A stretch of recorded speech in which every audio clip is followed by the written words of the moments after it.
Hi, second graders. Today we are reading chapter 30, Charlie's Chocolate Factory. The great glass elevator now hovered high over the town. Inside the elevator stood Mr. Wonka, Grandpa Joe, and Charlie.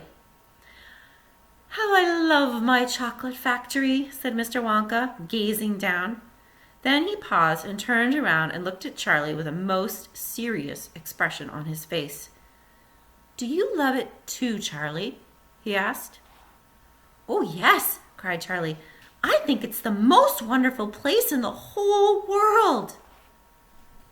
"I am very pleased to hear you say that," said Mr. Wonka, looking more serious than ever. He went on, staring at Charlie. "Yes," he said, "I am very pleased indeed to hear you say that. And now I shall tell you why." Mr. Wonka cocked his head to one side, and all at once the tiny twinkling wrinkles of a smile appeared around the corner of his eyes, and he said, "You see, my dear boy, I have decided to give you a present of this whole place. As soon as you are old enough to run it, the entire factory will become yours." Charlie stared at Mr. Wonka. Grandpa Joe opened his mouth to speak, but no words came out. "It's quite true," said Mr. Wonka, smiling broadly now. "I really am giving it to you. It's all right, isn't it?" "Giving it to him?" gasped Grandpa Joe. "You must be joking." "I am not joking, sir. I am deadly serious. But why should you want to give it to little Charlie?" "Listen," Mr. Wonka said. "I'm an old man. I'm much older than you think. I can't go on forever. I've got no children of my own, no family at all. So who is going to run the factory when I get too old myself? Someone's got to keep it going, if only for the sake of the Oompa Loompas. Mind you, there are thousands of clever men who would give anything for a chance to come in and take over for me. But I don't want that sort of person. I don't want a grown-up person at all. A grown-up won't listen to me, and he won't learn.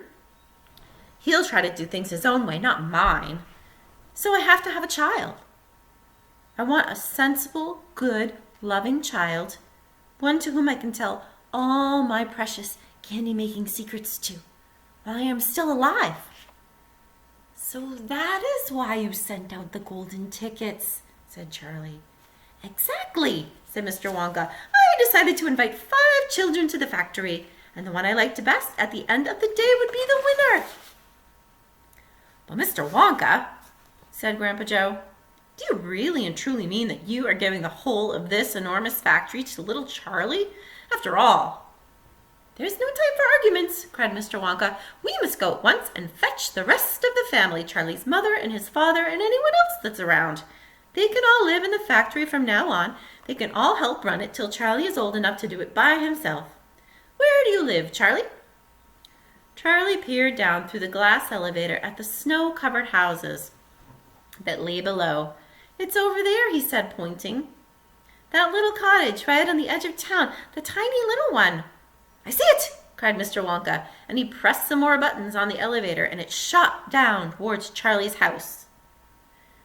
"I'm afraid my mother won't come with us," Charlie said sadly. "Why ever not?" "Because she won't leave Grandpa Josephine and Grandma Georgina and Grandpa George." "But they must come too." "They can't," Charlie said. "They're very old and they haven't been out of bed for 20 years. "Well, then we'll take the bed along with them," said Mr. Wonka. "There is plenty of room in the elevator for a bed." "You couldn't get the bed out of the house," said Grandpa Joe. "It won't go through the door." "You mustn't despair," cried Mr. Wonka. "Nothing is impossible. You watch." The elevator was now hovering over the roof of the Buckets' little house. "What are you going to do?" asked Charlie. "I'm going right in there and fetch them," said Mr. Wonka. "How?" asked Grandpa Joe. "Through the roof," said Mr. Wonka, pressing another button. "No!" shouted Charlie. "Stop!" shouted Grandpa Joe. Crash went the elevator right down through the roof of the house into the old people's bedroom. Showers of dust and broken tiles and bits of wood and cockroaches and spiders and bricks and cement went raining down on the 3 old ones who were lying in bed, and each of them thought The end of the world had come. Grandma Georgina fainted. Grandma Josephine dropped her false teeth. Grandpa George put his head under the blanket, and Mr. and Mrs. Bucket came rushing in from the next room. "Save us!" cried Grandma Josephine. "Calm yourself, my darling wife," said Grandpa Joe, stepping out of the elevator. "It's only us." "Mother!" cried Charlie, rushing into Mrs. Bucket's arms. Mother, listen to what's happened. We're all going to go live in Mr. Wonka's factory, and we're going to help him run it, and he's going to give it all to me, and... "What are you talking about?" said Mrs. Bucket. "Just look at our house," said poor Mr. Bucket. "It's in ruins." "My dear sir," said Mr. Wonka, jumping forward and shaking Mr. Bucket warmly by the hand.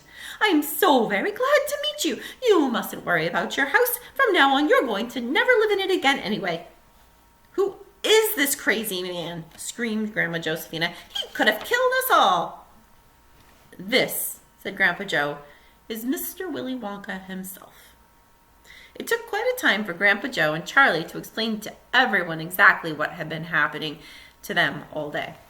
And even then, they all refused to ride back to the factory in an elevator. "I'd rather die in my bed," shouted Grandma Josephine. "So would I," said Grandma Georgina. "I refuse to go," announced Grandpa George. So Mr. Wonka and Grandpa Joe and Charlie, taking no notice of their screams, simply pushed the bed into the elevator. They pushed Mr. and Mrs. Bucket in after it. Then they got in themselves. Mr. Wonka pressed a button. The doors closed. Grandma Georgina screamed, and the elevator rose up off the floor, shot through a hole in the roof, out into the open sky. Charlie climbed onto the bed and tried to calm the three old people who were still petrified with fear. "Please don't be frightened," he said. "It's quite safe. We're going to the most wonderful place in the world." "Charlie's right," said Grandpa Joe. "Will there be anything to eat when we get there?" said Grandma Josephine. "I'm starving. The whole family is starving." "Anything to eat?" said Charlie, laughing. "Oh, you just wait and see." The end.